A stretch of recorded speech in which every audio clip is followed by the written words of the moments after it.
కూటమి ప్రభుత్వంలో చంద్రబాబు నాయుడు గారు ముఖ్యమంత్రి అయిన రోజు నుంచి తిరుపతి పరువు ప్రతిష్ట ఎలా దిగజారుస్తున్నారో లడ్డూ విషయంలో చూసాం. మొన్న మనుషులు చనిపోయిన విషయం మనం చూసాం.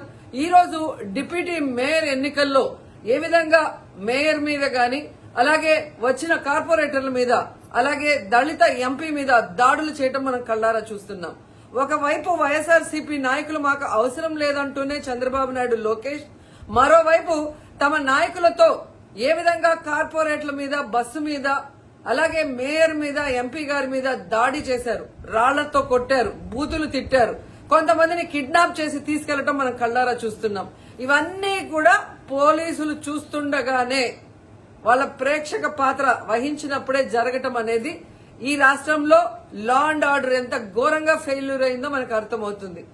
అండ్ పవన్ కళ్యాణ్ గారు మీ ఎమ్మెల్యే, జనసేన ఎమ్మెల్యే తిరుపతిలో ఎంత దిగజారిపోయి ఈ రోజు కార్పొరేటర్ని కిడ్నాప్ చేస్తున్నారో ఒకసారి గమనించండి. నిజంగా మీరు చెప్పుకున్నట్టు చంద్రబాబు నాయుడు, లోకేష్, పవన్ కళ్యాణ్ మాకు 93% సీట్స్ వచ్చినాయి మొన్న ఎమ్మెల్యే ఎంపీ ఎలక్షన్ లో అన్నారు. మీది ఈవీఎం గెలుపు అని అందరూ కూడా అనుకున్నారు. అదే నిజం అనేది ఇక్కడ మళ్లీ ప్రూవ్ అయింది. ఎందుకంటే నిజంగా ప్రజల ఓట్లతో మీరు 93% సీట్లు సంపాదించుంటే ఈ రోజు ఒక డిప్యూటీ మేయర్ పోస్ట్ కి ఇంత రాద్ధాంతం చేసి ఈ విధంగా రౌడీజం, గుండాయిజం చేసి కిడ్నాప్ చేయాల్సిన అవసరం ఉందా అని నేను అడుగుతున్నా.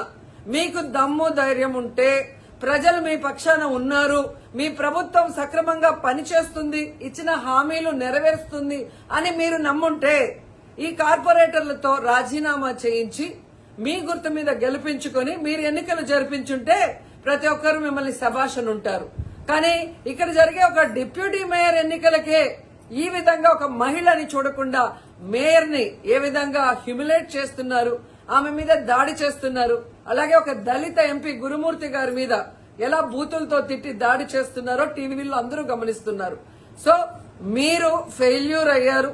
ఈ 7 నెలల కాలంలో ప్రజలు మిమ్మల్ని అసహించుకుంటున్నారన్న విషయం తెలిసి ఇలా దిగజారుడు రాజకీయాలు, రౌడీ రాజకీయాలు చేయాలనుకోవటం నిజం కాదా నేను అడుగుతున్నా. ఒకవైపు ఎలక్షన్ కమిషన్ మేము రిక్వెస్ట్ చేస్తున్నాం, ఇలాంటి కూటమి ప్రభుత్వం చేసే ఈ దారుణాలకి ఫుల్ స్టాప్ పెట్టండి. ఎవరైతే ఈ రోజు దాడి చేశారు, బూతులు తిట్టారు, కిడ్నాప్ చేశారో ఆ తెలుగుదేశం, జనసేన నాయకులందరూ కూడా టీవీల్లో కనిపిస్తున్నారు. వాళ్ళందరినీ కూడా అరెస్ట్ చేసి వాళ్ళకి పనిష్మెంట్ ఇవ్వాలి. అలాగే ఎన్నికలు, డిప్యూటీ మేయర్ ఎన్నికల్ని ప్రజాస్వామ్యబద్దంగా నిర్వహించాలని ఈసీని డిమాండ్ చేస్తున్నాం. అలాగే చంద్రబాబు నాయుడు, లోకేష్, పవన్ కళ్యాణ్ కి తెలియజేసుకుంటున్నాం, మీకు ప్రజల పక్షాన నిలబడి ప్రజలకి మంచి చేశాము అన్న నమ్మకం ఉంటే మీకోసం ఎవరైనా వస్తే వాళ్ళతో రాజీనామా చేయించి మీ పార్టీ గుర్తు మీద మీరు ఎన్నికలకి వెళ్ళండి. 3 పార్టీలు ఉన్నాయిగా, బీజేపీ, తెలుగుదేశం, జనసేన. మరి మీకు ప్రజలు ఓట్లేస్తారన్న నమ్మకం లేదా? లేదా ప్రజాబద్దంగా గెలిచిన కార్పొరేటర్లతో మీరు రిజైన్ చేయిస్తే వాళ్ళు గెలుస్తారన్న నమ్మకం లేదా అని ప్రశ్నిస్తున్నాను. సో ఒకసారి తిరుపతికి అమిత్ షా వచ్చినప్పుడు ఎలా బ్లాక్ ఫ్లాగ్స్ ఊపటం అలాగే రాళ్లు వేయటం అనేది మనం గమనించాం. వాళ్ళు మర్చిపోయి ఉండొచ్చేమో గాని ఈ రోజు రాష్ట్రం అంతా కూడా చంద్రబాబు నాయుడు తిరుపతికి ఎవరొచ్చినా, తిరుపతిలో ఏం జరిగినా ఏ విధంగా దిగజారుడు రాజకీయాలు చేస్తూ తిరుపతి పరువు ప్రతిష్ట మరి దిగజారుస్తున్నారో అందరూ గమనించి వాళ్ళకి బుద్ధి చెప్పాలని కూడా ప్రజల్ని కోరుకుంటున్నాను. అంటారు సాక్షి ఛానల్ ఏమో 20 మంది కిడ్నాప్ చేశామంటారు. అది ఎంతమంది కిడ్నాప్ అయ్యారో తెలియదు. అసలు కిడ్నాప్ లేదని చెప్పి అయిన వాళ్ళు చెప్తారు. చూడండి,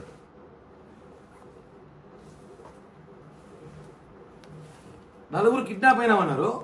hello sir, sir hello sound బాగా లౌడ్ పెట్టు.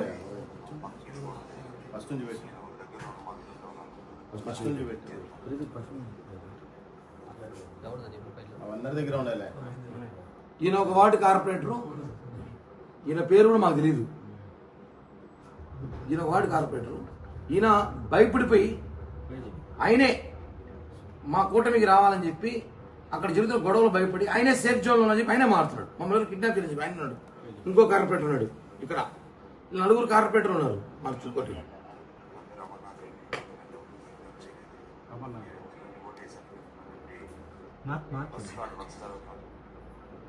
ఇంకోటి పెట్టు.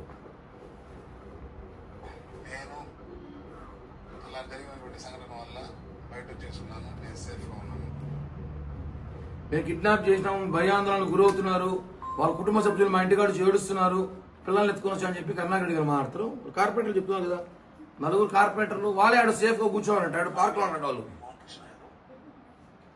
Morning corporation deputy mayor election వెళ్ళేటప్పుడు ఓటు వేయడానికి వెళ్ళేటప్పుడు ఆ బస్ దగ్గర గొడవ జరిగింది.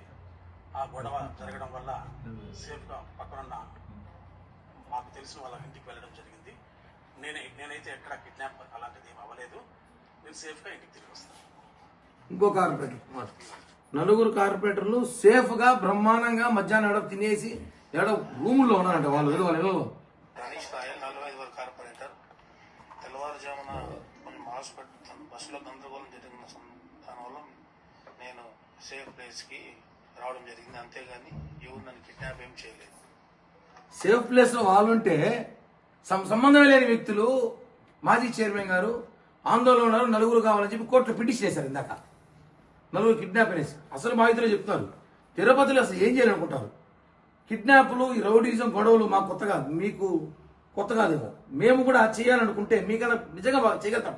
కానీ మా కూటమి నాయకులు ఒప్పుకోరు, చంద్రబాబు గారు ఒప్పుకోరు, పవన్ కళ్యాణ్ గారు ఒప్పుకోరు. మీరు గత ఎన్నికలు మీరు ఓన్లీ డిప్యూటీ మేయర్ ఎన్నికలకి ఇంత డ్రామా ఆడారు.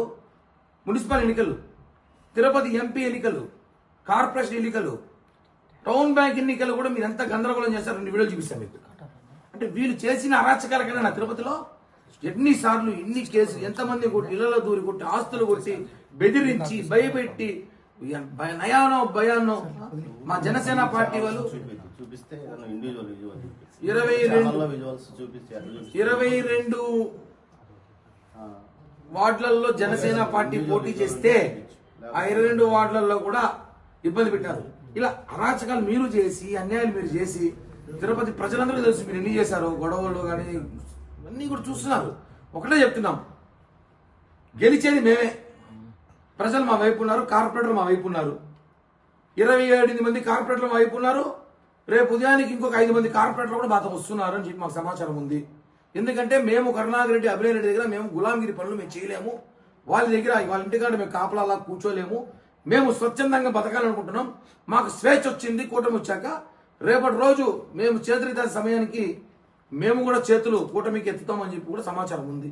మళ్ళీ ఎందుకు ఓడిపోతారో మీకు తెలుసు, మీకు బలం లేదని మీకు తెలుసు. కూటమి ప్రభుత్వంలో చూసుటాం, బలం లేదు మీకు తెలుసు, కూటమి బలం పూర్తిగా ఉందని సంగతి తెలుసు మీకు. మీరు కాబట్టి మీరు భయభ్రాంతులకు మీరు భయపడి ప్రజల్ని తప్పుదో పట్టించాలి సింపతి కోసం. నీ కొడుకు అభినయ్ రెడ్డిని భవిష్యత్తులో తిరుపతిలో ఎమ్మెల్యేగా చేసుకొని సింపతి తెచ్చుకునే ప్రయత్నంలో భాగంగానే ఈ డ్రామా అంతా. నేను ఒక వినోడుదా, అభినయ్ రెడ్డి పక్కన 2-3 ఉన్నారండి, మా నాయకుడిని ఇబ్బంది పెడుతున్నాడు. వాళ్ళంతా 420 గల ఊరు లేరు తిరుపతిలో. తిరుపతిలో ఉన్న 420, 840 బ్యాచ్ మొత్తం అభినయ్ పక్కనే ఉన్నారు.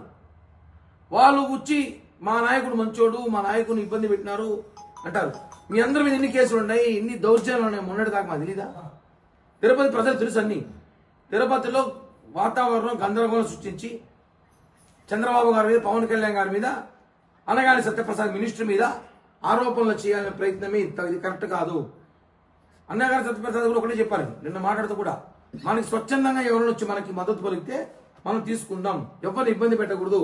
ఎస్పీ గారికి ఫోన్ చేసి గొడవలు లేకుండా చూడండి, ఎందుకంటే వైసీపీ వాళ్ళు గొడవలు చేయడం ప్లాన్ చేస్తున్నారు, చాలా పెద్ద ఎత్తున చేస్తామని చెప్పి కూడా సమాచారం ఉండడంతో ఇంటెలిజెన్స్ ఇప్పుడు కూడా చెప్పాం, మేమే చెప్పాం పోలీసులు పంపిమని చెప్పి. మీ రోజు జరిగిన గొడవలు మాకు పవర్ ఉంటే మేముగా చేయాలనుకుంటే పోలీసులు మా పైన లాఠీచార్జ్ చేశారు. మమ్మల్ని జరుగుతున్నారు పోలీసులు, మమ్మల్ని ఆపారు పోలీసులు. చెప్తున్నాం కదా, మేము నిష్పక్షపాతంగా ఎక్కడ కూడా ఇబ్బంది లేకుండా చేయాలని ప్రయత్నం చేశాం. కరుణాకర్ రెడ్డి అండ్ బ్యాచ్ వాళ్ళ కొడుకు అభినయ్ రెడ్డి, మీరు మీ సింపతి కోసం మీరు తిరుపతిలో గూండాయిజం జరిగిపోతుంది, రౌడీజం జరిగిపోతుంది, తిరుపతిని కాపాడాలంటే కాదు, మీ దగ్గర నుంచి తిరుపతిని మేము కాపాడుకున్నాం. మీరు చేసే అరాచకలం కాదు. గత 4 ఎన్నికల్లో మీరు ఎంత అరాచకం చేశారో చూసాం. బస్సుల్లో పిలుచుకొని వచ్చి ఎమ్మెల్సీ ఎన్నికల్లో వేరే రాష్ట్రం వాళ్ళు ఇక్కడ ఓట్లు వేయించారయ్యా. సిగ్గుండాలి మనం మాట్లాడడానికి. ఏదైనా మాట్లాడాలంటే తిరుపతిలో కూటమి పవన్ కళ్యాణ్ గారు మాట్లాడారంట. మీరు చేసే అరాచకలకి పవన్ కళ్యాణ్ గారు మాట్లాడారు కాబట్టే ఈరోజు ప్రభుత్వం మారింది, మాకు అవకాశం వచ్చింది. ఒకటే చెప్తున్నాం, ఛాలెంజ్ చేస్తున్నాం. ఇంకొక కరెక్ట్గా 12 గంటల్లో డిప్యూటీ మేయర్ ఎవరైతే మేము కూటమి అభ్యర్థి పెట్టుకుతున్నామో ఆ అభ్యర్థి వైపే 35 మందికి పైగా మద్దతు ఉంది. మేమేం వాళ్ళందరూ ప్రేమ అభిమానాలతో వస్తున్నారు. చూసారు నలుగురు, వాళ్ళ నలుగురు సేఫ్ జోన్ లో ఉన్నారు. వాళ్ళే పారిపోయారు భయపడి, మమ్మల్ని ఏడ కొడతారు కరుణాకర్ వర్గీలు అని చెప్పి వాళ్ళు భయపడిపోయి పారిపోయి వాళ్ళే మధ్యాహ్నం మంచిగా తిని ఏడో గెస్ట్ హౌస్ లో పడుకోవడారట. మేము మంచి సేఫ్ గా ఉన్నాం చూడండి చెప్తారు. కిడ్నాప్ చేశామని చెప్పి నానా బీభత్సం చేశారు. అందుకే ఎవరు కిడ్నాప్ చేయలేదు. తిరుపతి ప్రజలు తెలుసుకో విషయం అంటే ఇవన్నీ కరుణాకర్ రెడ్డి వైసీపీ కాంగ్రెస్ పార్టీ ఆడుతున్న డ్రామాగా భావించి ప్రజలందరూ కూడా భయాందోళనకు గురి కావద్దండి. తిరుపతి ప్రశాంతంగా కాపాడాల్సిన బాధ్యత కూటమి ప్రభుత్వాన్ని, మా అందరిది. కాబట్టి మనం అందరం